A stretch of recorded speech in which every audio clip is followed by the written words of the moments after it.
देखते हैं 36 नंबर बिंदु दिया है, इससे इस रेखा पर खींचे गए लंब पाद ज्ञात करने। चलिए तो ए बिंदु ले लेते हैं जिसका निर्देशांक दिया है 0 2 7 और एक रेखा है जिसका समीकरण हमारे पास दिया गया है। इस रेखा पर जो लंब खींचा जा रहा है उसी के पाद का निर्देशांक निकालना है। इस रेखा को L मान लेते हैं और इस ए बिंदु से इस रेखा पर लंब खींचते हैं, इस लंब पाद को D मान लेते हैं और इसी D का हमें निर्देशांक निकालना है। मैं यहां मान लेता हूं, माना AD रेखा L पर लंब है, रेखा L पर लंब है, रेखा L पर लंब है और जहां D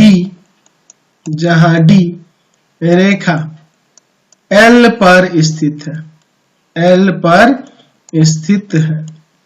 ठीक है, तो मुझे D का निर्देशांक निकालना। तो इस चूंकि हमारे पास रेखा L का समीकरण दिया है ना जी, रेखा L का समीकरण क्या दिया हुआ है, x प्लस 2 बटा माइनस 1 y माइनस 1 बटा 3 z माइनस 3 बटा माइनस 2 बराबर में लेमडा मैं यहाँ मान लेता हूं।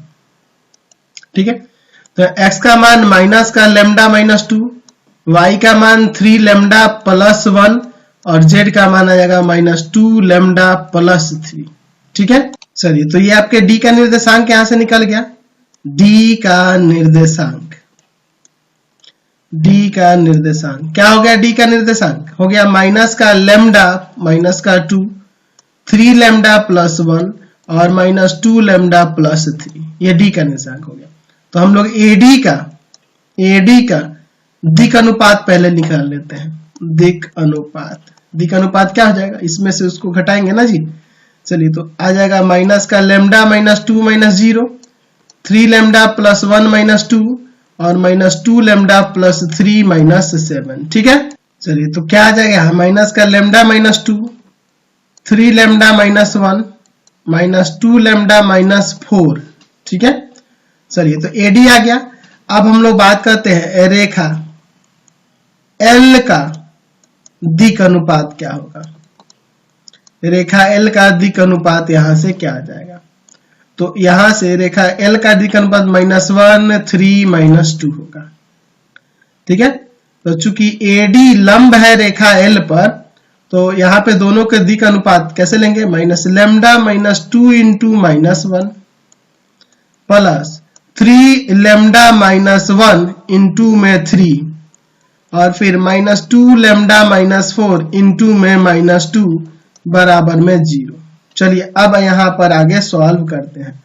तो लेमडा प्लस 2 यहाँ पे 9 लेमडा माइनस 3 और यहाँ पे 4 लेमडा प्लस 8 इक्वल टू में 0।